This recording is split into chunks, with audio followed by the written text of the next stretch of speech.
berganti, tantangan kan kita hadapi, bergandeng tangan untuk negeri, era kita menanti berseri. Kita belajar Pancasila, kita bernafas dalam sila-silanya. Kita belajar Pancasila, ayo kita jaga untuk Indonesia. Assalamualaikum warahmatullahi wabarakatuh. Waalaikumsalam warahmatullahi wabarakatuh. Om Swastiastu. Om Swastiastu. Selamat siang. Yang terhormat kepada Ibu Dr. Anda Darmawati Sulistiowati selaku Kepala SDN 2 Nglagang. Yang kami hormati pemateri kita siang hari ini Ibu Sri Suryani SPD selaku calon guru penggerak Angkatan 9 Kabupaten Malang. Yang kami hormati Bapak Ibu Guru SDN 2 Nglagang serta para hadirin yang berbahagia. Pertama-tama marilah kita panjatkan puji syukur kehadirat Tuhan Yang Maha Esa yang telah melimpahkan rahmat serta taufiknya sehingga kita dapat berkumpul pada acara diseminasi budaya positif di Sekolah SD Negeri 2 Nglagang dengan keadaan sehat walafiat. Langsung saja di sini saya sebagai pembawa acara izinkan saya menyampaikan susunan acara yang akan kita selenggarakan pada siang hari ini. Acara yang pertama yakni pembukaan yang telah berlangsung. Acara yang kedua menyanyikan lagu kebangsaan Indonesia Raya, acara yang ketiga sambutan dari wakil kepala sekolah, dan acara inti yaitu penyampaian diseminasi budaya positif di Sekolah SD Negeri 2 Nglagang oleh narasumber kita dan diakhiri dengan penutup. Baik, sebelum kita mulai acara, alangkah baiknya kita buka acara ini dengan doa, dengan harapan semoga acara bisa berjalan dengan lancar. Berdoa mulai. Selesai. Terima kasih kami sampaikan. Acara yang kedua yakni menyanyikan lagu kebangsaan Indonesia Raya. Kepada seluruh hadirin, kami harap berdiri.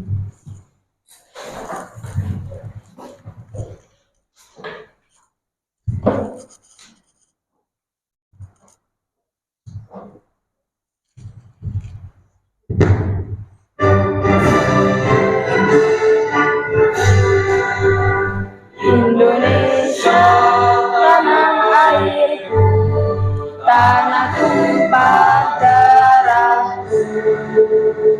Di sanalah aku berdiri, jadi pandu ibuku. Indonesia kebangsaanku, bangsa dan tanah airku.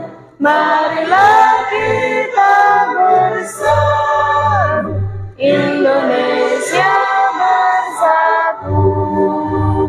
Hiduplah tanahku, hiduplah negeriku, bangsaku, rakyatku semuanya. Bangunlah jiwanya, bangunlah badannya untuk Indonesia Raya.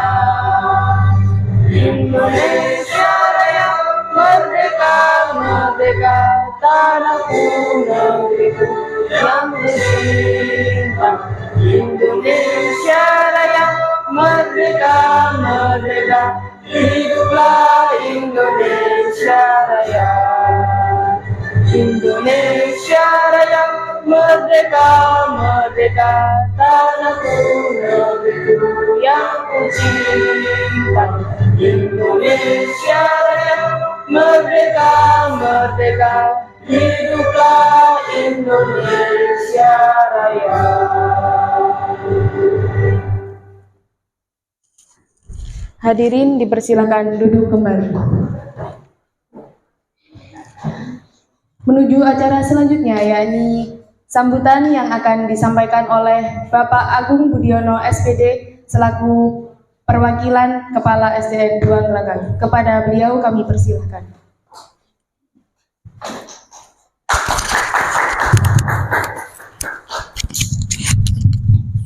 Aku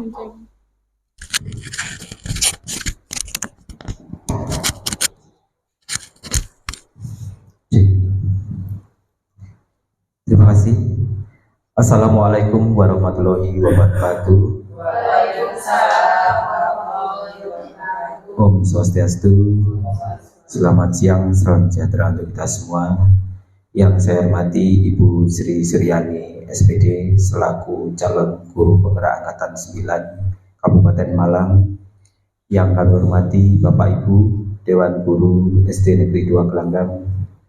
Pertama-tama mari kita mengaturkan puji syukur kita kepada Tuhan Yang Maha Esa karena atas karunia-Nya pada hari yang berbahagia ini kita bisa berkumpul di ruangan ini untuk mengikuti kegiatan diseminasi budaya positif di sekolah di SD Negeri 2 Gelanggang, tentunya dalam keadaan yang sehat dan berbahagia. Mohon izin Bapak Ibu, pada kesempatan ini saya mewakili Ibu Dera Darwati Sulistiawati selaku Kepala SD Negeri 2 Gelanggang untuk menyampaikan sedikit kata sambutan. Yang pertama, kami sampaikan terima kasih kepada Ibu Sri Suryani SPD, yaitu sebagai calon guru penggerak angkatan 9 Kabupaten Malang yang pada siang hari ini mengadakan kegiatan diseminasi budaya positif di sekolah. Tentunya harapan dari terlaksananya kegiatan ini dapat memberikan dampak yang positif bagi sekolah kita, di mana melalui kegiatan diseminasi ini akan disampaikan penyampaian ide, gagasan, dan pemikiran yang positif terkait dengan budaya-budaya yang positif di sekolah, tentunya yang nanti berimbas untuk kebaikan di sekolah kita, terutama dalam hal pelaksanaan proses pembelajaran di sekolah. Dan mudah-mudahan acara pada siang hari ini berjalan dengan lancar sesuai dengan harapan. Terima kasih juga kepada Bapak Ibu Dewan Guru yang sudah meluangkan waktunya untuk mendukung kegiatan ini supaya berjalan dengan baik. Demikian yang dapat saya sampaikan, ada kurang lebihnya mohon maaf. Saya akhiri. Wassalamualaikum warahmatullahi wabarakatuh. Om Santi Santi Santi Om.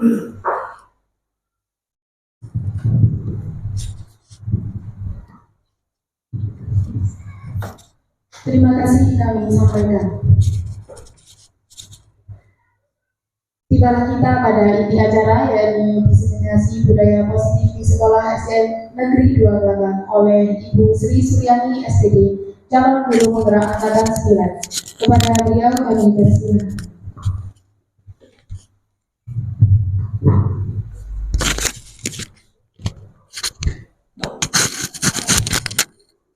Terima kasih waktu yang telah diberikan. Saya mengucapkan Assalamualaikum warahmatullahi wabarakatuh.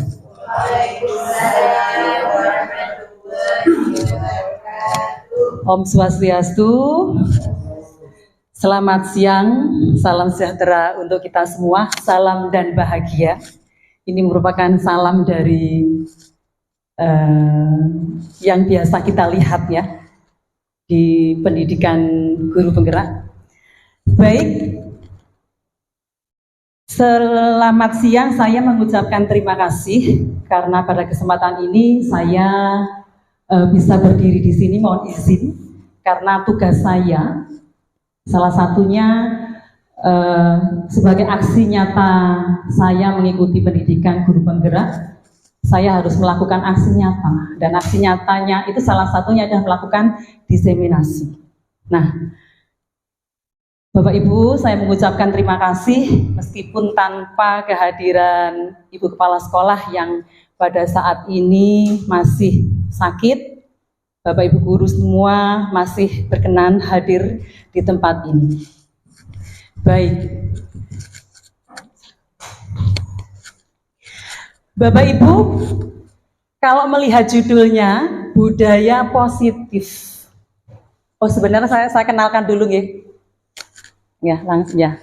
Ini adalah Bapak Ali Alfian, beliau adalah fasilitator saya di kelas saya. Kemudian pendamping praktek Ibu Ninik Setia Ningsih dari SMP 1 Lawang, dan ini saya sendiri. Next. Baik, aksi nyata saya di modul 1.4 budaya positif, latar belakangnya adalah budaya positif merupakan perwujudan dari nilai-nilai atau keyakinan universal yang diterapkan di sekolah. Penerapan budaya positif di sekolah merupakan salah satu upaya meningkatkan kualitas pendidikan nasional. Penerapan budaya positif ini tidak bisa dilakukan tanpa dukungan dari semua pihak yang ada di sekolah. Dengan penerapan budaya positif diharapkan dapat mewujudkan visi sekolah dan membentuk karakter murid dalam mengimplementasikan nilai-nilai profil belajar Pancasila.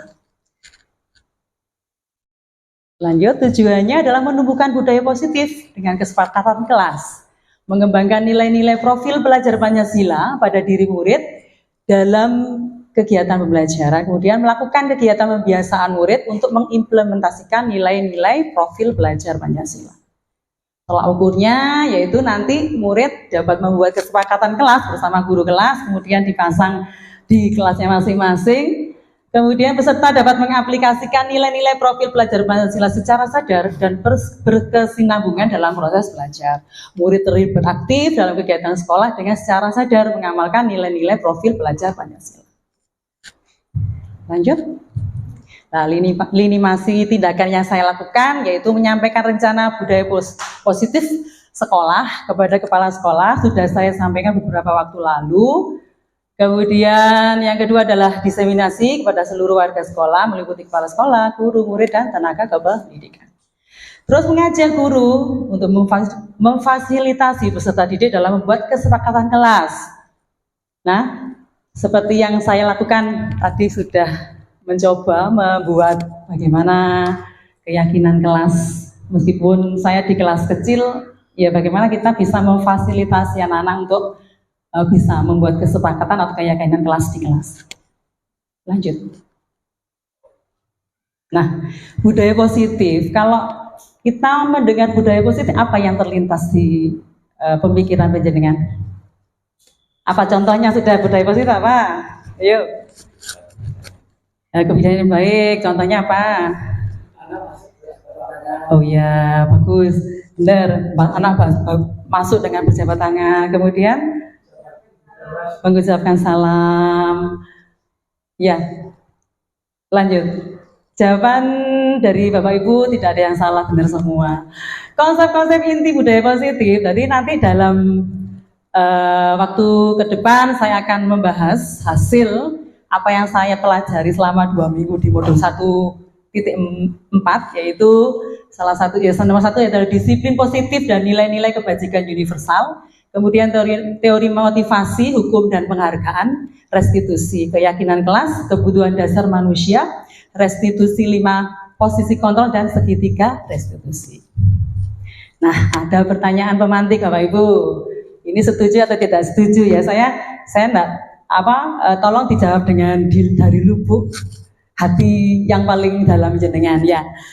Yang pertama, apakah hukuman dapat mendisiplinkan anak? Yuk. Ayo coba, saya Bu Yani, setuju apa tidak? Tidak setuju ya. Karena dengan kita hukuman bisa mendisiplinkan anak tanpa hukuman pun bisa, misalkan dengan tutur kata yang lembut, sering memberikan contoh yang baik, bahwa mana baik mana buruk lebih baik daripada hukuman menurut saya. Itu ya.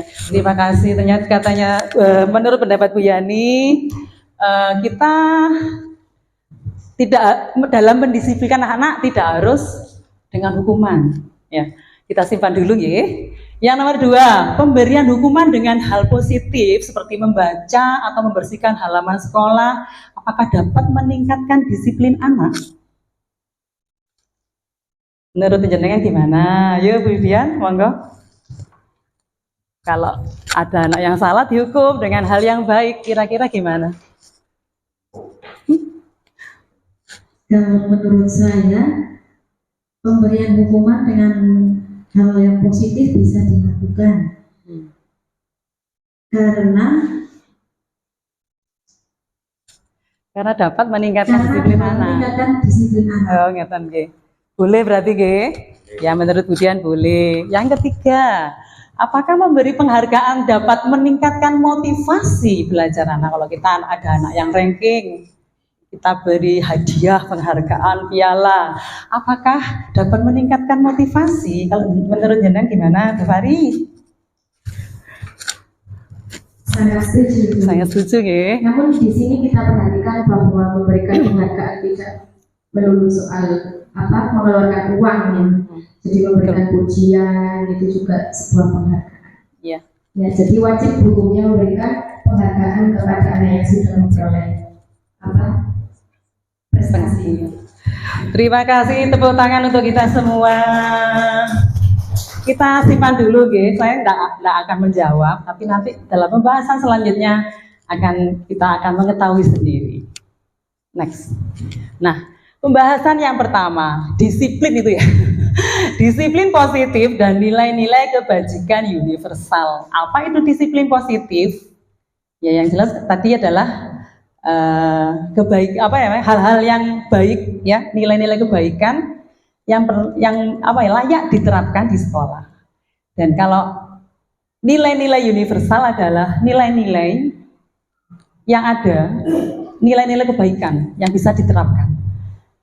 Selanjutnya ada permainan.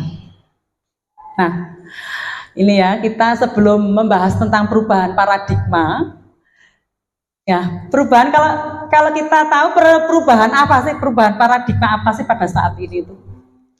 Kalau kita menengok mundur pada zaman saat kita dulu sekolah, nah kemudian pada saat ini paradigma apa kalau dalam pembelajaran? Kalau sekarang kurikulum 13, itu kurikulum Merdeka. Nah, cirinya apa? Kalau dulu saya modelnya itu selalu model-model klasikal gitu ya, murid di depan, gurunya di depan, muridnya melihat bu guru di depan gitu ya, atau dengan yang menerangkan itu guru terus ya. Itu kalau paradigma pembelajaran pada waktu dulu. Tapi kalau kita sekarang, kita itu masuk di perubahan paradigma di mana pembelajaran itu berpusat pada murid. Guru hanya fasilitator, ya. Jadi kalau dalam pembelajaran sekarang itu kayaknya diem, murid takut, itu sudah bukan paradigma yang sekarang. Mestinya kita lihat anak-anak aktif, anak-anak bagaimana aktif, tapi tetap ada di kontrol kita, dalam pengawasan kita, ya. Ada kegiatan kepalan tangan.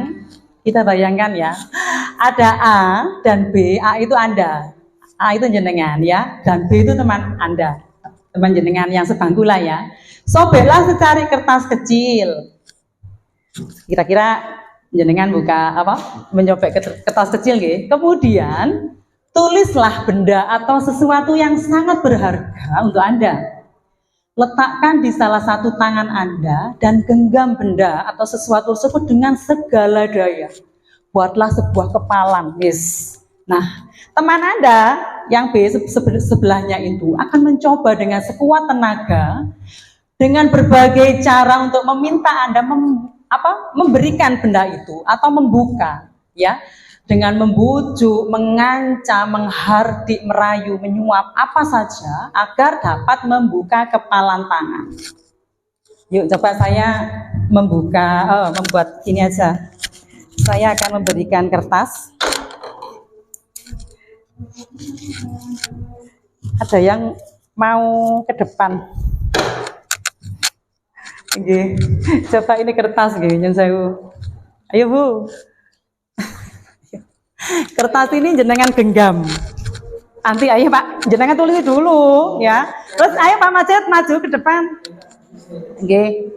Maju ke depan, jenengan coba sih nanti apa yang jenengan yang dianggap benda yang berharga tadi itu bisa dibuka oleh teman jenengan.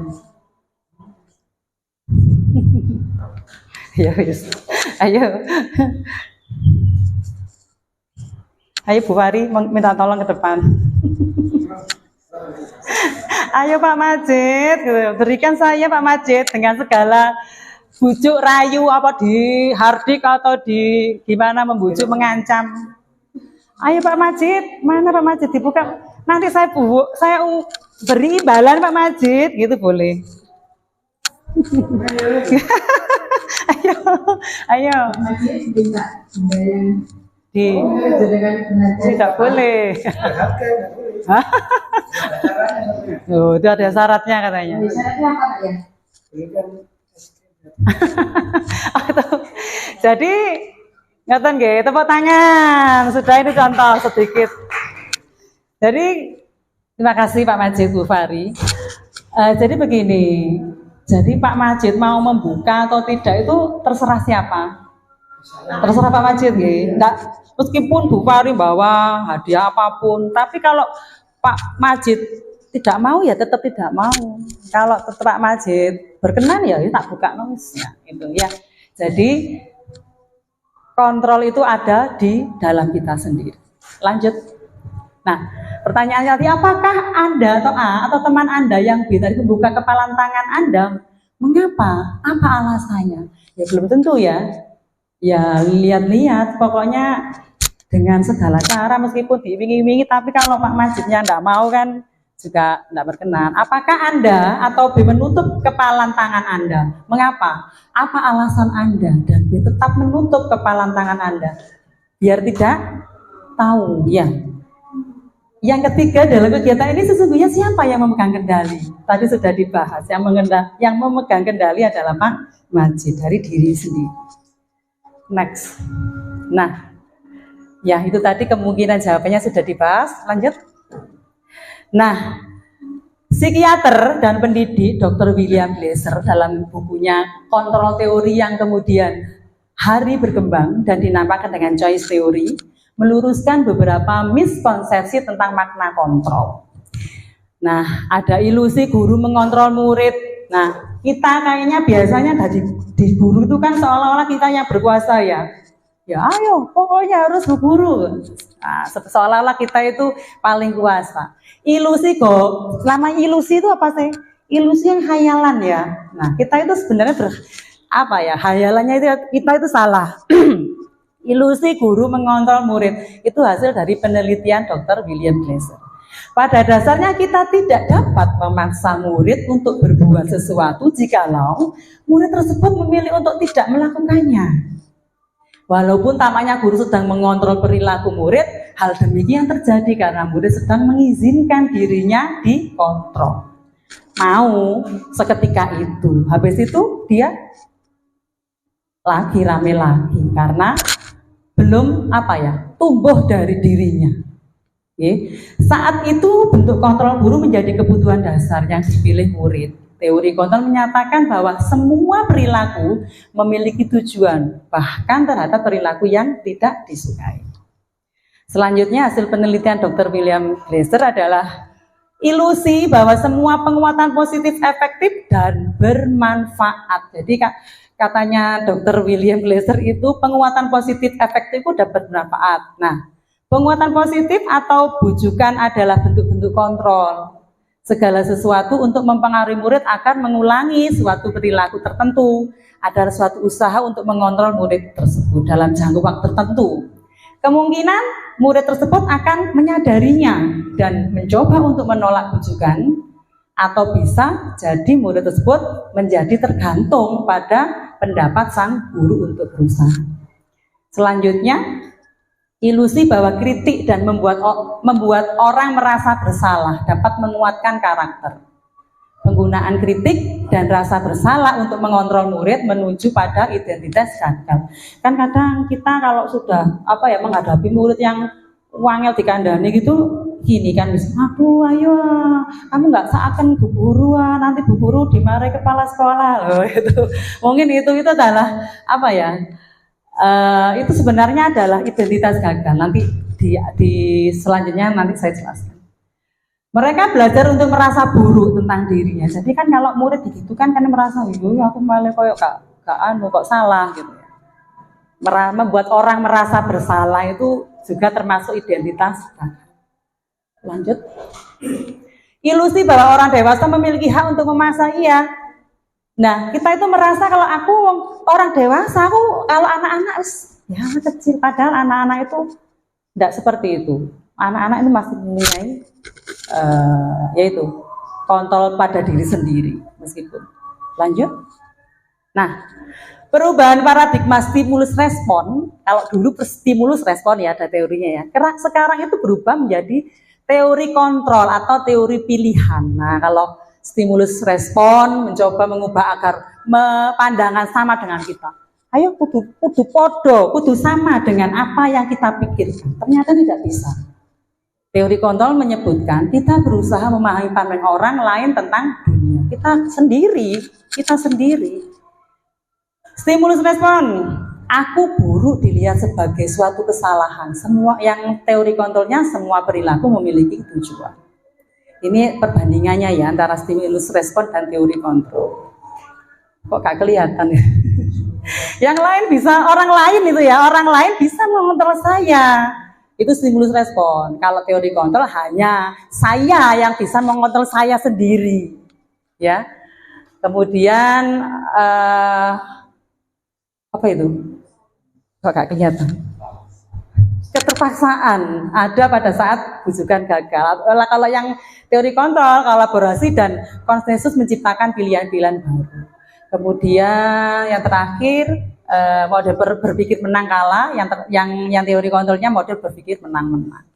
Yes, lanjut itu hasilnya. Nanti kita akan bahas ini bahwa yang pemikiran Dr. William Glasser itu mengenai teori kontrol, nanti ada apa yang dimaksud dengan disiplin itu apa, kemudian nanti motivasi, teori motivasi itu ada berapa, apa saja, terus nilai-nilai kebajikan universal, kemudian 5 posisi kontrol, segitiga restitusi, dan kemudian ada lagi nanti ada 5 kebutuhan dasar manusia. Lanjut. Nah, apa makna disiplin? Disiplin itu apa, Bapak Ibu? Kalau biasanya kita kan disiplin ya, kawan harus disiplin. Nah, disiplin berasal dari bahasa Latin, artinya disiplina, yang artinya belajar. Makna asal dari kata ini berkonotasi dengan disiplin diri dari murid-murid Sokrates dan Plato. Disiplin diri membuat orang menggali potensinya menuju sebuah tujuan apa yang dihargai. Namun dalam budaya kita makna kata disiplin itu telah berubah menjadi sesuatu yang dilaksanakan ya seseorang pada orang lain untuk mendapatkan kepatuhan. Kalau orang sudah patuh itu namanya disiplin. Nah, padahal yang dimaksud disiplin itu adalah belajar. Kecenderungan umum adalah menghubungkan kata disiplin dengan ketidaknyamanan, bukan dengan apa yang kita hargai atau pencapaian suatu tujuan mulia. Lanjut. Nah, nilai-nilai kebajikan universal. Apa itu nilai-nilai kebajikan universal? Nilai kebajikan yaitu sifat-sifat positif manusia yang merupakan tujuan mulia yang ingin dicapai setiap individu. Nilai-nilai tersebut bersifat universal ya, global. Nah, dan lintas bahasa, suku, bahasa, bangsa, agama maupun latar belakang. Setiap perilaku perbuatan memiliki suatu tujuan. Dengan mengaitkan nilai-nilai kebajikan yang diyakini seseorang, maka motivasi intrinsik akan terbangun. Ya, kalau kita nilai-nilai seseorang itu kalau wis diyakini nanti akan akan terbangun motivasi intrinsik dari dalam. Nilai-nilai kebajikan yang ingin dicapai oleh setiap anak Indonesia kita kenal dengan dikemas dalam profil pelajar Pancasila di kurikulum Merdeka. Beriman, bertakwa kepada Tuhan Yang Maha Esa, mandiri, benar kritis, berkebinekaan global, bergotong royong dan kreatif. Sudah hafal kan Bapak Ibu? Iya, hafal. Selanjutnya 2 teori motivasi, hukuman dan penghargaan restitusi. Selanjutnya, nah, teori motivasi perilaku manusia untuk menghindari ketidaknyamanan dan hukuman. Jadi orang itu berperilaku itu karena menghindari ketidaknyamanan. Aku tak tok teko sing rada isu agak pagi, soalnya nanti saya nggak enak kan setan sama kepala sekolah. Atau nanti kalau murid, nanti saya ditegur sama bu guru. Itu menghindari ketidaknyamanan. Itu termasuk motivasi eksternal, ya. Yang kedua ada yang untuk mendapatkan imbalan dari orang lain, institusi, apa yang akan saya dapatkan apabila saya melakukannya. Oh, saya nanti kalau datang terlambat, saya nanti dipotong TPP saya. Nah, itu juga itu ada maksudnya. Itu tujuannya untuk masuk pagi tadi ada motivasi tapi eksternal. Yang ketiga, untuk menghargai diri sendiri, saya akan menjadi orang yang seperti apa bila saya melakukannya. Jadi akan menjadikan saya diri saya sendiri, ya, tanpa ada embel-embelan apapun, dapat penghargaan, apa mendapat pujian atau mendapatkan apresiasi yang lain. Itu namanya motivasi internal. Nah, itulah tujuan dari disiplin positif. Selanjutnya, nah, ini penjelasannya dari tadi. Teori disiplin positif oleh Diane Gassen.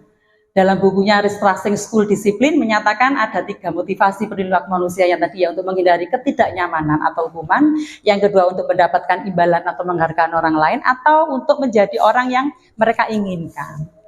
Lanjut.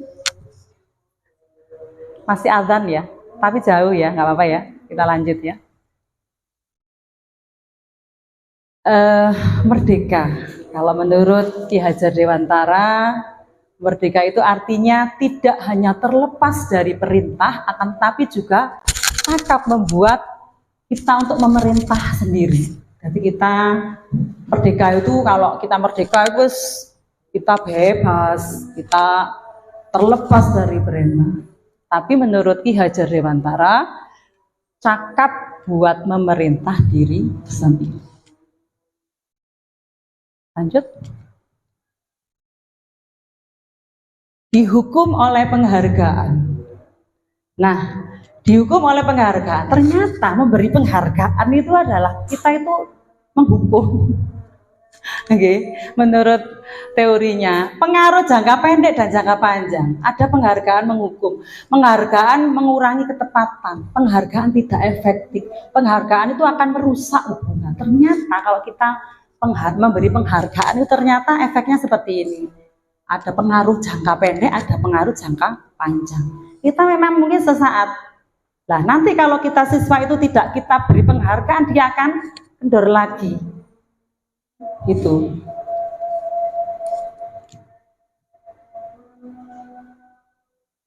Nah, di atasnya dijelaskan bahwa penghargaan berlaku sama dengan hukuman. Ternyata itu penghargaan itu sama. Ya, dalam arti meminta atau membujuk seseorang melakukan sesuatu untuk memenuhi suatu tujuan tertentu dari orang yang meminta atau membujuk.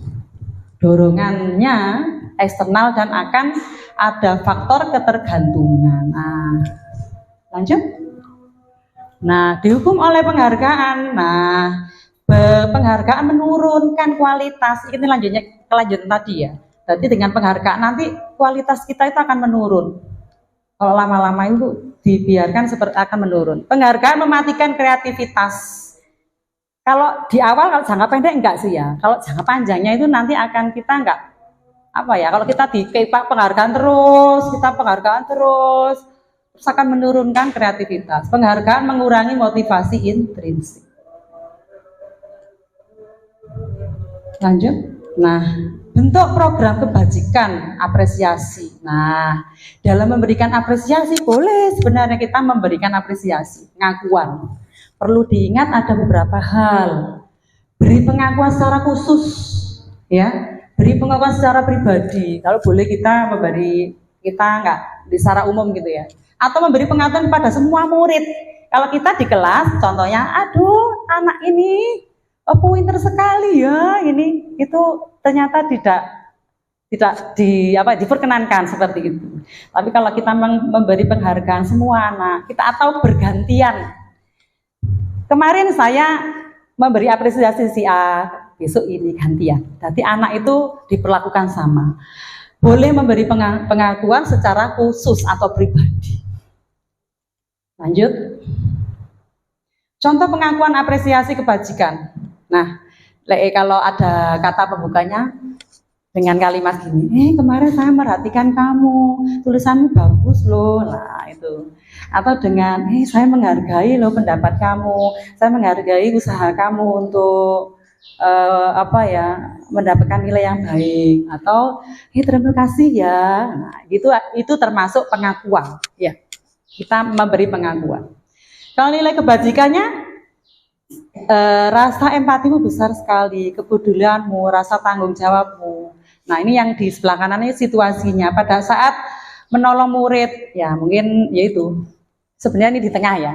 Pada saat menolong murid di kelas kita, ya itu rasa empatinya. Pada saat kamu membantu teman-teman di tugas kelompok itu, nah kepedulian. Kemudian situasi pada saat kamu memungut kertas-kertas yang berserakan, nanti diberi penghargaan seperti itu. Next, itu kembali tadi ya. Nah, coba kita, Bapak Ibu, ada yang beda ya, hukuman atau konsekuensi. Pengertiannya beda ya, hukuman, konsekuensi. Ya, kalau mencatat 100 kali di dalam buku kalimat saya tidak akan terlambat lagi, itu termasuk hukuman apa konsekuensi? Kita simpan dulu ya. Yang kedua, lari mengelilingi lapangan basket 2 kali karena terlambat hadir di sekolah.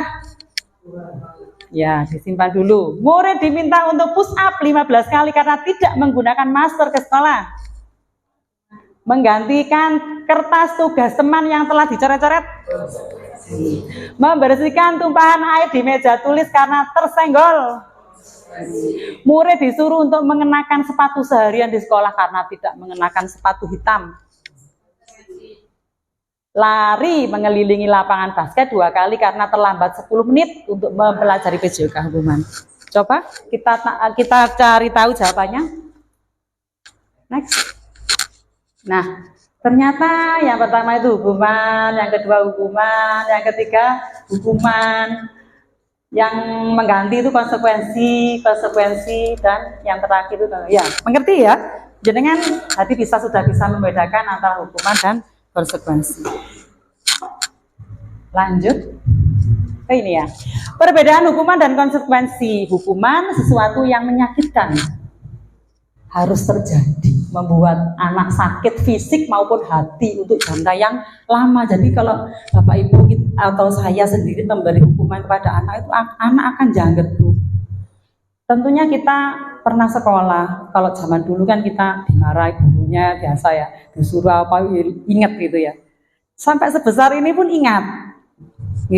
Jadi dalam mengingatnya itu dalam jangka waktu yang lama. Anak membenci kedisiplinan, jadi anak akan benci dengan kedisiplinan. Aku gak seneng disiplin, aku dihukum mesti gitu. Paksaan, hukuman itu paksaan. Mendorong anak menyakiti diri sendiri. Konsep diri yang buruk, anak belajar untuk menyembuhkan kesalahan, jadinya bisa berbohong jadinya. Marah, rasa bersalah, dipermalukan, apalagi kalau kita menghukum anak di depan teman-temannya. Itu akan apa ya? Kalau dipermalukan ya kita sendiri kalau dipermalukan akan merasa tidak dihargai. Yang konsekuensi, sesuatu harus terjadi. Jadi antara kita sebagai guru ataupun anak-anak itu tahu kalau kamu gini ya harus begini. Konsekuensi itu lebih ke arah tanggung jawab, ya. Membuat anak merasa tidak nyaman dalam jangka pendek nggak apa-apa. Anak itu mau ini kamu nggak pakai topi harus kan kita sudah ada peraturan, ya. Kalau nggak pakai topi pada saat upacara di depan itu sudah konsekuensi.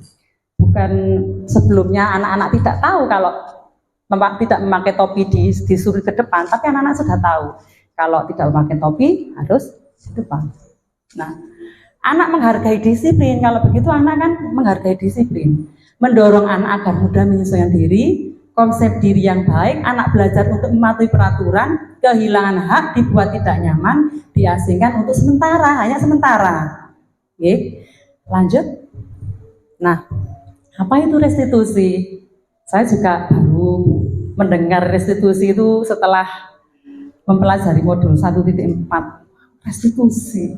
Dalam bahasa Inggrisnya restitution ya. Adalah proses menciptakan kondisi bagi murid untuk memperbaiki kesalahan mereka. Jadi tadi ada penghargaan, ada hukuman, ada restitusi. Nah, yang paling ideal adalah restitusi sehingga mereka bisa kembali pada kelompok mereka dengan karakter yang kuat. Restitusi juga merupakan proses kolaboratif yang mengajarkan murid untuk mencari solusi untuk masalah mereka. Kolaboratif di sini artinya kolaboratif antara kita sebagai guru dan murid yang melakukan kesalahan, kita pecahkan bersama-sama. Itu namanya kolaboratif dalam restitusi. Dan membantu murid berpikir tentang orang seperti apa sih mereka inginkan dan bagaimana mereka harus memperlakukan orang lain. Lanjut. Nah, ini identitas gagal. Jadi yang hukuman itu termasuk identitas gagal. Jadi kita tidak diperkenankan melakukannya. Sesuatu yang menyakitkan harus terjadi. Kalau konsekuensi sesuatu harus terjadi. Kalau restitusi merupakan pilihan. Nah, nanti murid itu bisa memecahkan masalahnya sendiri.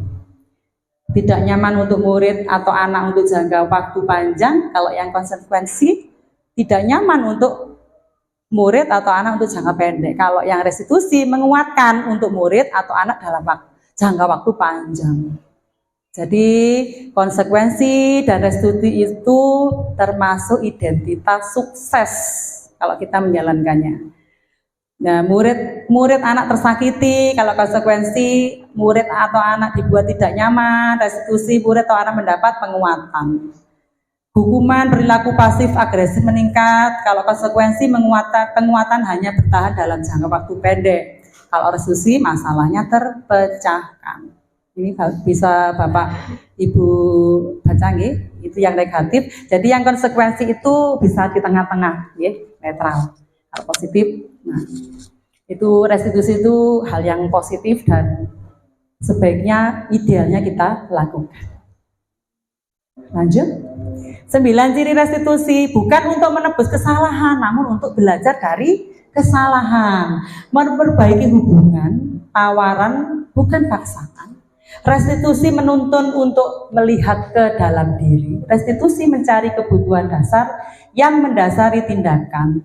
Restitusi diri adalah cara yang paling baik. Restitusi fokus pada karakter, bukan tindakan. Restitusi fokus pada solusi. Restitusi mengembalikan murid yang berbuat salah pada kelompoknya. Nah, yang ketiga, keyakinan kelas. Sebelumnya, biar semangat, tepuk semangat. Semangat. Masih 3 topik lagi, masih dapat 3 ya. Keyakinan kelas, Bapak Ibu sudah tahu sekarang, sudah pinter buat keyakinan kelas.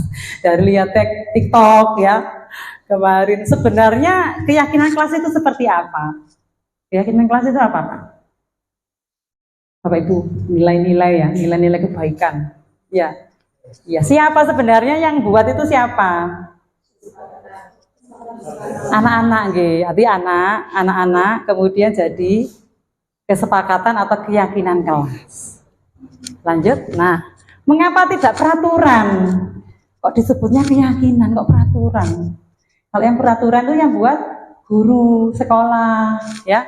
Biasanya dilarang membuat sampah sembarangan, dilarang terlambat, harus ini ya. Nah, mengapa tidak peraturan saja? Mengapa harus keyakinan kelas? Mengapa kita memiliki peraturan harus menggunakan helm dalam mengendarai kendaraan? Supaya apa, Bapak Ibu? Saya nanti kena tilang, Pak Bu. Itu ada pasalnya bisa 500.000. Ya, itu karena takut dengan hukuman ya. Kalau kita sadar kalau tidak memakai helm nanti kalau jatuh bisa bahaya kepala kita. Mengapa kita memiliki peraturan 3M menggunakan masker, mencuci tangan dan menjaga jarak? Nah, mengapa kita memiliki peraturan harus datang tepat waktu pada saat mengikuti pelatihan? Itu peraturan. untuk mendukung motivasi intrinsik kembali ke nilai-nilai keyakinan. Nah, kalau kita mempunyai keyakinan nilai-nilai intrinsik, ya keyakinan atau motivasi intrinsik, itu kita akan sadar. Kita tidak akan takut dengan hukumannya, tapi kita lebih ke keselamatan kita. Oke. Lanjut. Nah, kalau kita lihat keyakinan kelas itu ada di nomor 2. Nah, pertama itu ada peraturan. Peraturan kelas itu, kalau sekolah kan sebuah lembaga ada peraturannya, masuk jam sekian menggunakan pakaian ini dan ini, kemudian, nah sebagai guru kita ke kelas kita tawarkan ke anak-anak, ini anak-anak peraturannya, kita impikan kelas kita seperti apa sih nanti. Nah, jadi tadi saya membuat keyakinan kelas impiannya seperti apa. Jadi tiap anak itu menulis, saya kepingin ini, satu saja, tidak usah banyak-banyak. Nah, itu nanti keyakinan kelas akan, kalau keyakinan dari anak-anak itu akan terkumpul dan disimpulkan menjadi keyakinan kelas, nanti akan menjadi keyakinan sekolah, kesepakatan sekolah. Dan akan tercipta lingkungan yang positif. Ya, lingkungan positif di sekolah akan budaya positif akan terwujud. Itu kalau lihat posisinya itu gimana sih keyakinannya. Ternyata di ring itu. Lanjut. Paham ya? Nah, ini contoh keyakinan atau kesepakatan kelas.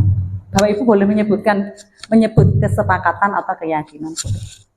Nah, datang tepat waktu menggunakan salam. Ini dari TK ya, menjaga kebersihan sekolah, berdoa sebelum dan sesudah kegiatan, aktif dalam pembelajaran, tertib. Nah, sebelah kanan kesempatan kelas, kami guru dan murid yang saling menyayangi, kami murid yang semangat belajar, kami murid yang peduli dengan teman-teman. Yang mana yang merupakan keyakinan kelas? Mengapa? Sebelah kiri, sebelah kanan. Itu kalau melihat tulisannya kesempatan kelas, tulisannya benar. Benar semua ya Bu ya, ya Pak ya. Gimana Bapak Ibu, benar semua ya? Iya. Bapak Ibu ternyata membuat peraturan kelas itu harus menggunakan kata-kata yang positif. Jadi kita tidak boleh menggunakan dilarang, membuang sampah sembarangan, dilarang, rame, itu tidak. Tapi menggunakan kata-kata yang positif. Ya. Nah, yang sebelah kiri itu kurang tepat, lebih tepat sebelah kanan, ya, karena menggunakan apa ya, kata-kata yang mudah diingat oleh murid. Dan Bapak Ibu nanti kalau di kelas membuat keyakinan kelas atau kesempatan nggak usah banyak-banyak, paling kan nanti satu kelas itu banyak jumlahnya 36, kalau setiap anak disuruh menuliskan keyakinan kelas nanti banyak yang sama mestinya. Tidak boleh membuli teman, tidak boleh berkelahi, tidak boleh Nah, itu kita simpulkan nanti. Oh, kalau membuli teman, kalau mengejek teman itu termasuk apa? Kesepakatan apa yang mesti? Saling menghormati. Sudah. Tapi ada kata-kata yang atau saling menyayangi, ada kata yang mudah diingat. Semangat belajar, peduli, menjaga kebersihan. Nah, itu kata-kata tadi cukup, tidak usah banyak-banyak, tapi dari banyak itu nanti disimpulkan. Nah, setelah nanti keyakinan kelas terwujud seperti ini, nah kan nanti saya contohkan murid-murid saya. Kemudian kita membuat pendalaman keyakinan kelas, kita buat tabel T atau Y namanya. Contohnya yang sebelah kiri itu ada keyakinan kelas menghormati gitu ya. Kami meyakini bahwa sangat penting menghormati orang lain, ya, barang milik kita. Jadi ada yang terdengar, yang atas itu ada model 2 ya, nanti kiri Pak kanan ya. Yang kiri itu Y, yang kanan itu tabel T. Ya, kalau terlihat itu bagaimana? Jadi kalau saya bilang terdengar itu contohnya gini. Anak-anak bertutur kata sopan, berarti yang diucapkan, yang didengarkan oleh kita itu termasuk di sana. Kita tuliskan di sana menggunakan kata-kata yang baik, tidak berteriak-berteriak, itu ya. Terus yang apa yang terlihat, contohnya memakai baju rapi, ya. Terus senyum sapa salam kan terlihat ya. Senyum atau salam atau ditulis di atas boleh. Kalau berperilaku ya jalan, tidak berlari-lari, ya, jalan dengan tenang, gitu. Jadi kata-kata positif yang di situ. Ya, ini yang model Y, ini yang model T itu ini. Kalau menghormati berarti tampak seperti ini, nggak ada terdengarnya. Oke, lanjut. Ini harus. Oke, ya. Jadi ini perbedaannya. Tadi sudah tahu ya. Sekarang ada tugas. Waduh. Selalu kembalikan buku ke tempatnya. Itu keyakinan kelasnya bagaimana? Kalau ada peraturan seperti itu, peraturan selalu kembalikan buku ke tempatnya. Keyakinan kelasnya apa kira-kira?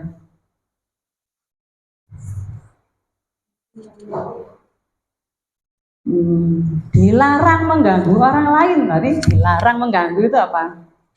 Terus nanti kita lihat jawabannya ya. Hadir di sekolah 15 menit sebelum pembelajaran dimulai. Dilarang melakukan kekerasan, dilarang menggunakan narkoba, bergantian atau menunggu giliran, gunakan masker, jangan berlari ke kelas. Nah, coba kita lihat jawabannya. Ternyata keyakinan kelasnya kita diajak untuk tanggung jawab.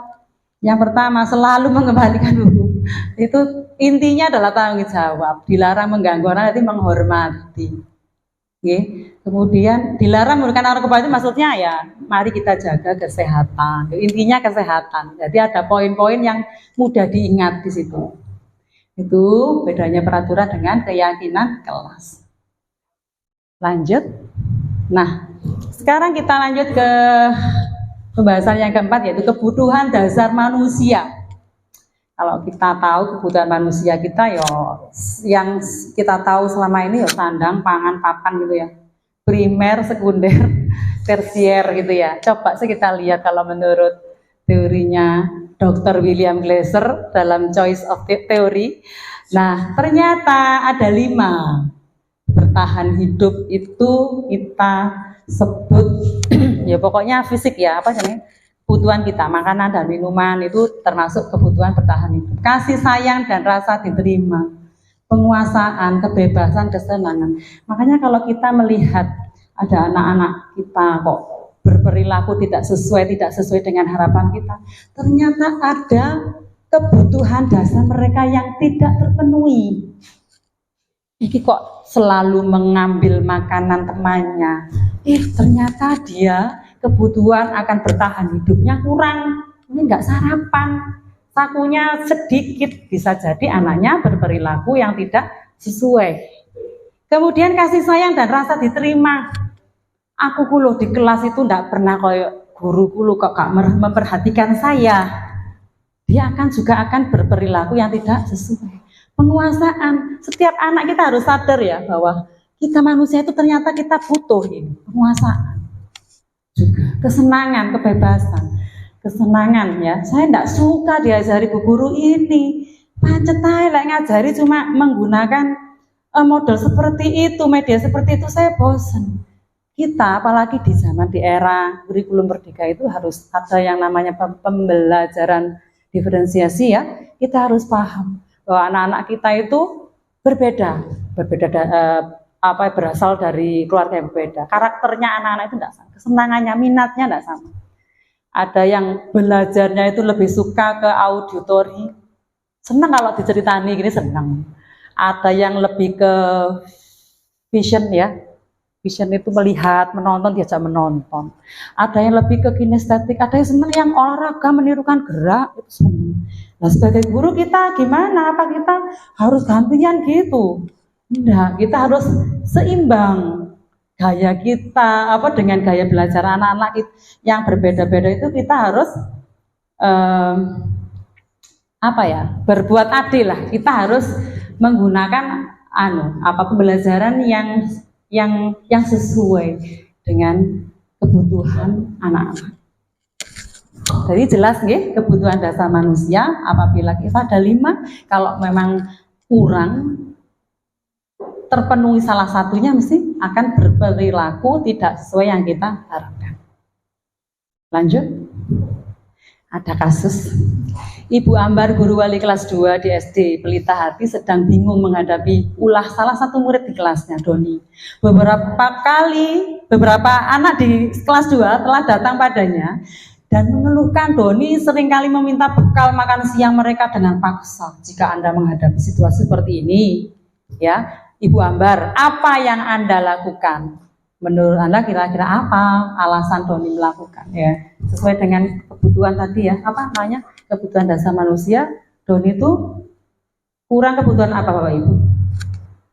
Yang kebutuhan yang pertama, kebutuhan akan yang nomor pertama tadi apa? Yang kita balik, bertahan hidup. Dia nggak bekal, makanya kita ya harus paham, ternyata seperti itu. Nggih, lanjut.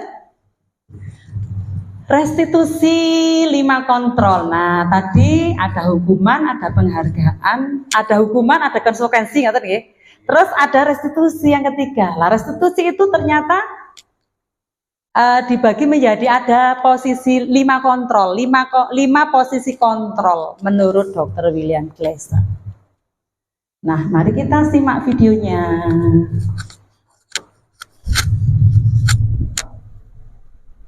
Nah, ini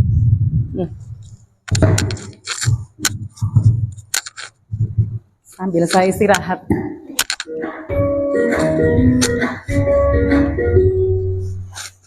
Salam bahagia Ibu dan Bapak guru hebat. Dalam penerapan disiplin positif restitusi, salah satu program yang dikembangkan adalah 5 posisi kontrol.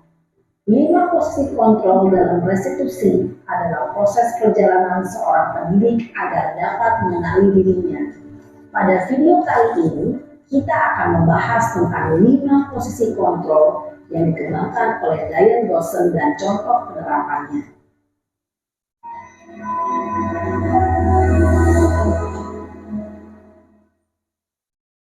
5 posisi kontrol itu adalah 1. Posisi penghukum, 2. Posisi pembuat merasa bersalah, 3. Posisi teman, 4. Posisi pemantau atau monitor, dan 5. Posisi manajer. Untuk lebih memahami kelima posisi tersebut, mari kita saksikan kasus Naren yang terlambat hadir 20 menit di sekolah dan melihat bagaimana kelima posisi kontrol dalam menghadapi masalah tersebut.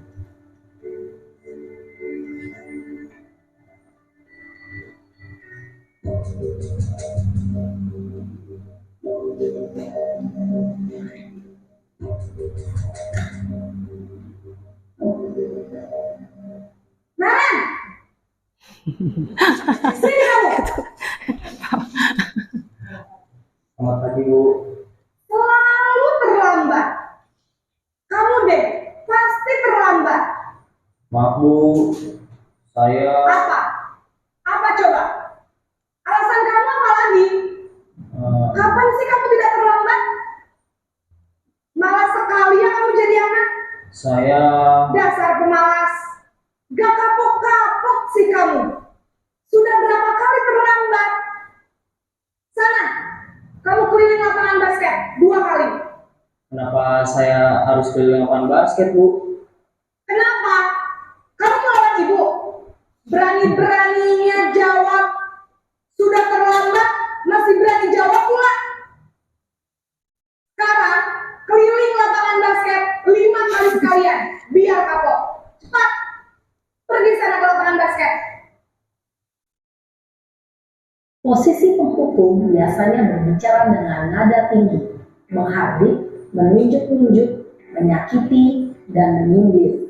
Hukuman bisa berupa fisik maupun psikis. Ibu dan Bapak guru hebat, Dampak yang terjadi pada murid ketika guru berada pada posisi penghukum adalah murid cenderung akan memberontak, bahkan menyimpan dendam.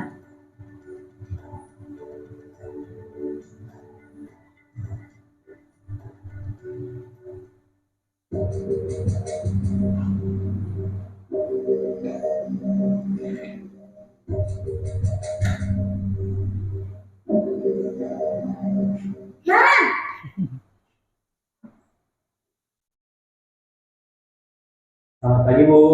Naren, kamu kenapa terlambat lagi, nak? Ya Tuhan, Naren, kamu senang ya bikin ibu susah ya? Kalau kamu terlambat lagi, nanti ibu yang ditegur bapak kepala sekolah, nak. Disangka ibu tidak bisa membina kamu. Duh, gimana ini? Maaf, Bu. Duh, Gusti Naren, kamu suka ya kalau ibu ditegur bapak kepala sekolah? Terus, sekarang ibu harus tulis apa ini di buku absen? Ini kamu sudah sering terlambat loh. Ibu harus apa coba? Maaf, Bu. Maaf sekali. Ya sudah, lain kali jangan bikin ibu susah lagi anak ya. Ibu tidak akan kuat lagi kalau kamu begini terus. Bisa jantungan kalau ibu tegur bapak kepala sekolah. Sana cepat ke kelas. Maaf ya, Bu. Maaf sekali. Posisi pembuat rasa bersalah berbicara dengan nada tenang, cenderung lembut. Namun kata-kata yang diutarakan membuat murid merasa menjadi orang yang gagal, memandang buruk dirinya sendiri, merasa tidak berharga, dan tidak sanggup membahagiakan orang lain. Ketika guru mengambil posisi pembuat rasa bersalah, murid akan menganggap dirinya yang bersalah dan ia akan menyimpan emosi negatif tersebut di dalam dirinya.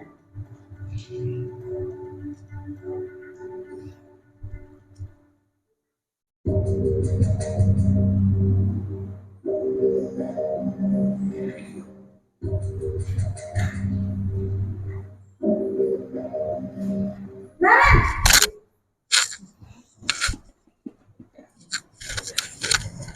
Selamat pagi, Bu. Wah, sudah jam berapa ini, nak? Selamat pagi ya, sayang. Iya, Bu. Habis ibu saya udah bangunkan saya, Bu. Kamu malah menyalahkan ibu kamu. Kamu bukannya anak yang larinya paling kencang. Kok terlambat sih? Iya, Bu. Saya memang terlambat bangun tadi. Jadi, biarpun saya lari kencang, tetap gak kekejar, Bu. Ya sudah sana. Nanti lain kali larinya lebih kencang lagi ya. Biar gak terlambat lagi. Bikin senang ibu. Demi ibu. Bisa kan? Bisa lah, Bu. Ya sudah sana masuk kelas. Ibu beresin urusan absen kamu. Kamu ini ada-ada saja. Dalam posisi teman, guru berbicara dengan nada suara ramah, akrab, cenderung bersenda gurau untuk menjaga suasana tetap santai. Murid akan merasa senang, aman, dan akrab dengan guru. Identitas yang tercipta adalah identitas sukses atau berhasil. Namun, perlu diingat, karena ini masih dorongan eksternal, maka ada faktor ketergantungan dari murid kepada orang tertentu. Di sini guru absennya, sehingga di lain waktu murid bisa berperilaku baik, namun hanya kepada orang-orang tertentu saja.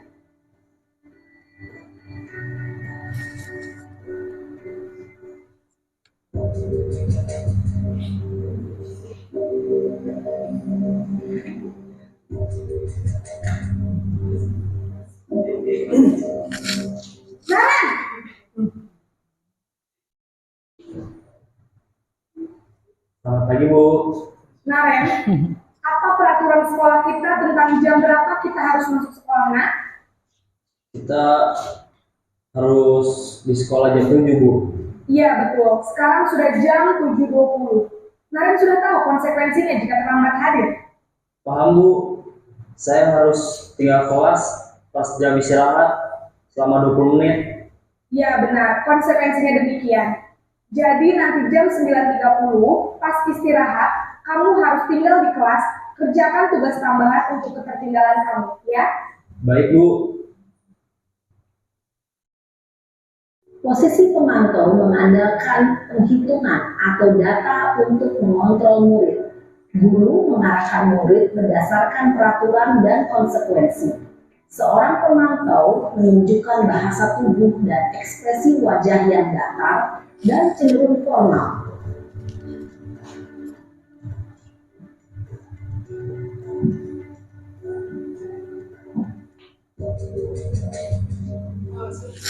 Yang kelima.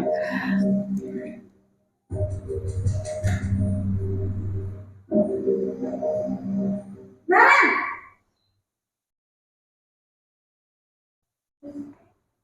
Selamat pagi, Bu.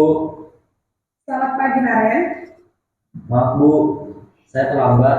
Iya, sekolah masuknya jam 7, sekarang sudah jam 7.20. Jadi sekarang bagaimana nih, Naren? Maaf, Bu. Saya lupa setel alarm saya semalam.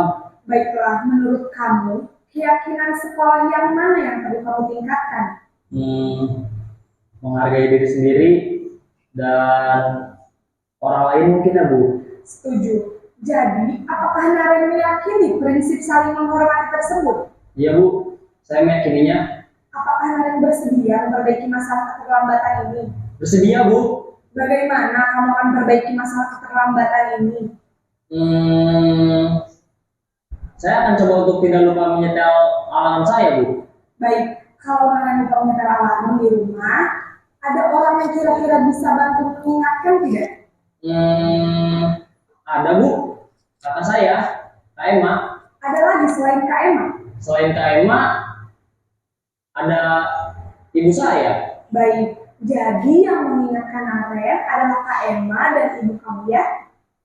Kira-kira akan mulai setel alarm kapan nih, Naren? Setelah pulang sekolah, akan segera saya lakukan. Baik, jadi Naren akan setel alarm untuk bangun besok pagi dan akan diingatkan oleh kakak dan ibunda Naren ya. Ada lagi yang mungkin perlu dilakukan, Naren, agar tidak terlambat bangun lagi? Tidak ada, Bu. Baik, Naren. Terima kasih untuk kerjasama kamu. Sekarang kamu perlu kembali ke kelas untuk belajar. Baik, Bu. Terima kasih. Posisi manajer adalah posisi kontrol yang disarankan untuk membimbing murid memiliki sikap disiplin yang positif, yaitu murid yang mandiri, bertanggung jawab, dan dapat memecahkan masalah. Tujuan dari posisi ini adalah agar murid dapat berefleksi atas tindakannya. Guru akan lebih tulus memberikan pertanyaan-pertanyaan bermakna, sehingga membuat murid dapat belajar dari kesalahannya dan mencari sebuah solusi untuk menyelesaikannya.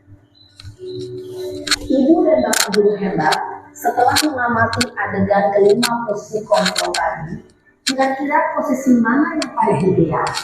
Posisi mana yang dapat menunjang motivasi intrinsik murid? Ya, tentu posisi manajer. Posisi ini memang posisi ideal yang ingin dituju setiap pendidik. Pada posisi inilah, guru dapat menerapkan disiplin positif yang berpihak pada murid, yang memerdekakan murid. Perjalanan seorang pendidik tentunya tidak mudah untuk sampai pada posisi seorang manajer. Namun, tujuan kita pasti, yaitu menciptakan murid-murid yang mandiri, merdeka, dan bertanggung jawab. Semoga penggambaran 5 posisi kontrol yang telah diperlihatkan ini dapat menjadi ajang refleksi bagi kita semua, agar dapat terus mengasah dan menerapkan disiplin positif yang memerdekakan murid. Mari terus berlatih dan bersemangat. Selamat menerapkan. Salam dan bahagia, Ibu dan Bapak Guru. Tepuk tangan. Tadi seolah saya yang menjelaskan ya. Bapak Ibu, kita tahu bahwa posisi yang terbaik, posisi kontrol yang terbaik adalah posisi sebagai manajer. Marilah kita sama-sama, saya mengajak diri saya sendiri dan mengajak Bapak Ibu untuk menjadi guru yang bisa menerapkan guru sebagai manajer. Selanjutnya di topik yang terakhir, Oh, ada Mas ya. Ini ya tadi ada pernyataannya bagaimana? Saya kecewa sekali. Ya. Nah, itu termasuk posisi apa? Kontrol posisi yang mana? Penghukum, apa yang teman, apa yang manajer, apa yang mananya? Ini siapa yang mengatakan itu posisi kontrol yang mana? Bapak Ibu bisa milih dari kelima itu. Saya kecewa sekali dengan kamu. Itu apa? Yang mana? Yang nomor 2 nih. Kamu tidak pernah belajar melakukannya. Penghukum, ayolah lakukan demi ibu, please. Teman, apakah kamu mau mendapatkan stiker bintang ini? Nanti kita lihat jawabannya. Bagaimana kamu bisa menyelesaikan masalah ini? Kamu selalu yang paling terakhir. Nah, jawabannya adalah next. Yang pertama itu membuat orang merasa bersalah. Yang kedua penghukum, ayo lakukan demi ibu itu teman. Apakah kamu mau mendapat stiker itu pemantau? Manajer menyelesaikan masalah ini itu manajer nih. Yang terakhir penghukum. Selanjutnya segitiga restitusi. Nah ini segitiga restitusi merupakan dialog, ya.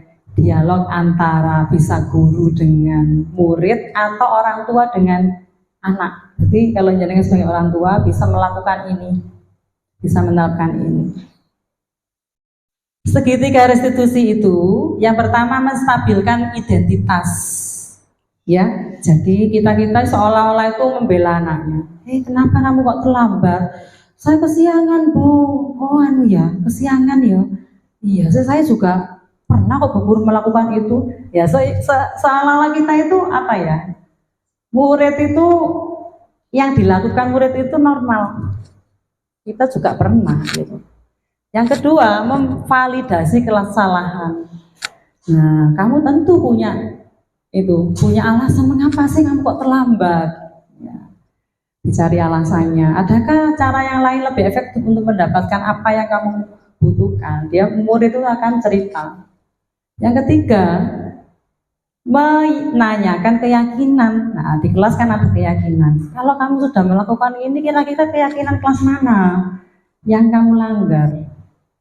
Itu ada videonya saya sudah melakukan segitiga restitusi kemarin sebagai tugas saya.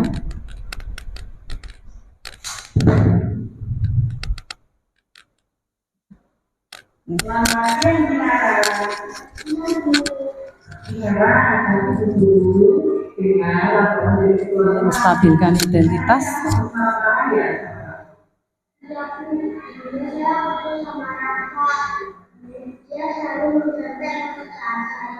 Oh begitu, tapi wajarlah kalau kamu marah, jika guru ada di posisi kamu, pasti guru juga akan berbuat baik. Lalu apa yang kamu lakukan? Saya marah-marah, saya memaki dia, saya cari-cari. Oh begitu, pasti kamu berbuat begitu ada alasannya kan? Ya, aku saya bisa, saya kan sudah cukup kaya itu, tapi rasa kadang ya salah marah kalau perusahaan ini contek itu mana yang tidak dulu dari isinya punya atau apa yang buku jangan coba kita pikirkan kita marah-marah sesuai kebutuhan sesuai dengan kelas kita. Menurutmu kelas kita yang mana yang sudah kamu lakukan? Menurut kamu apakah menghormati teman penting? Baik, kalau menurut kamu penting, ya dengan apa yang harus kamu lakukan pada saat kamu marah? Kamu bersedia melakukan hal ini? Apa yang kamu lakukan untuk membagi masalah ini?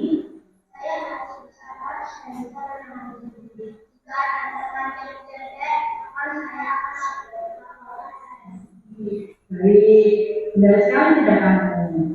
Sekarang silakan istirahat. Itu contoh restitusi yang saya lakukan. Nah, ini jadi untuk membuat anak yang merasa gagal karena berbuat salah menjadi positif terhadap dirinya, itu menstabilkan identitas. Jadi seolah-olah kita itu apa belani gitu loh. Iya, saya juga pernah salah. Iya sih, saya kalau jadi kamu ya mesti gitu.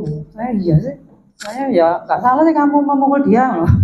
Gitu, seolah-olah lah. Tapi ada lanjutannya lagi. Yang kedua, validasi kebutuhan itu validasi kesalahan ya. Ya, membantu murid mengenali basic kebutuhan dasar yang ingin dipenuhi ketika melakukan kesalahan. Pada dasarnya setiap tindakan manusia tujuannya adalah memenuhi basic, apakah itu power, freedom, love, itu seperti yang kebutuhan manusia tadi.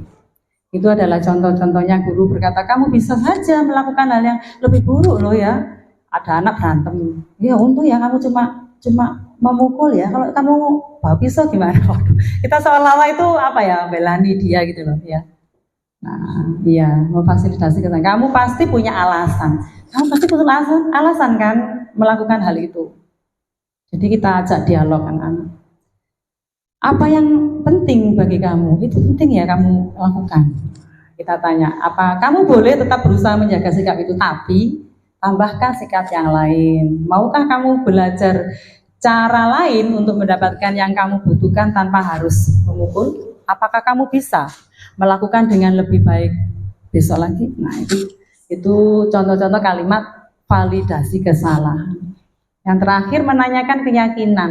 Kalau kita sudah menstabilkan identitas, ya, terus terakhirnya menanyakan keyakinan. Nah, anak melihat kesalahannya dihubungkan dengan norma sosial atau nilai-nilai yang mendasari manusia berinteraksi dengan orang lain. Nah, guru berkata, ini contoh kalimatnya, apa nilai yang kita percaya di kelas? Nilai-nilai universal apa yang telah kita sepakati? Kelas yang ideal itu seperti apa? Ya, seperti itu. Itu mungkin Bapak Ibu yang bisa saya sampaikan sampai kita di penghujung. Belum selesai tapi sudah di slide-nya. Terima kasih. Tepuk tangan untuk kita semua. Bapak Ibu, mungkin itu yang bisa saya sampaikan hasil dari pemahaman saya selama 2 minggu di modul 1.4. Mudah-mudahan Bapak Ibu bisa menerapkan, bisa memahami dan bisa menerapkan apa yang saya sampaikan. Saya mengajak diri saya sendiri dan juga Bapak Ibu untuk menjadi lebih baik, menjadi guru yang lebih baik, guru yang selalu belajar dan belajar tanpa ada batasan waktu sampai kapan kita nanti berhenti belajar. Saya tutup. Saya tidak bisa berpantun, jadinya tidak bisa pantun, nggih. Cakep-cakep. Kalau ada pertanyaan monggo silakan. Tidak ada? Oke, saya akhiri. Saya mohon maaf apabila ada kesalahan. Saya terima kasih atas rawuh kedatangan panjenengan di kelas ini sebagai salah satu agenda aksi nyata yang harus saya penuhi. Terima kasih, mohon maaf. Wassalamualaikum warahmatullahi wabarakatuh. Om Santi Santi Om. Terima kasih. Terima kasih kami sampaikan. Semoga apa yang beliau sampaikan dapat memperkaya wawasan kita semua sehingga dapat mempermudah kita untuk mengimplementasikan budaya positif di lingkungan sekolah kita tercinta. Dari saya mohon maaf apabila ada salah kata maupun tingkah laku yang kurang berkenan. Kami ucapkan terima kasih atas perhatiannya. Wassalamualaikum warahmatullahi wabarakatuh. Om Santi Santi Santi Om.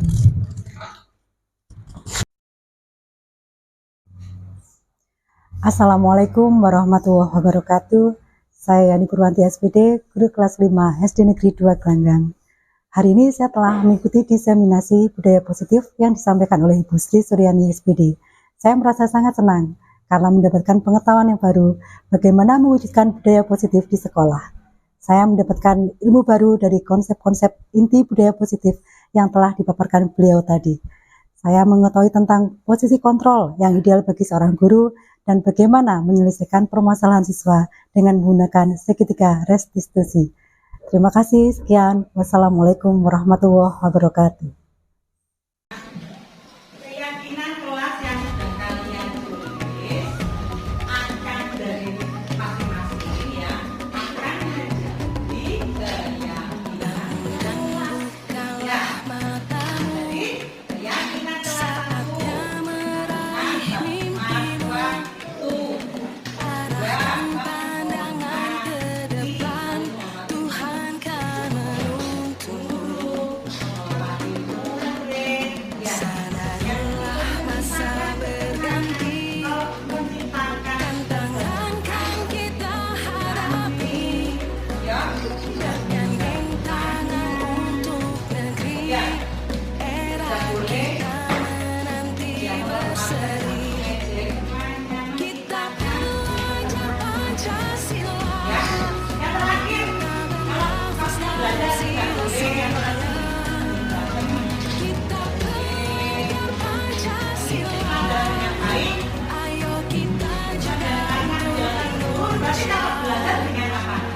satu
Tepuk tangan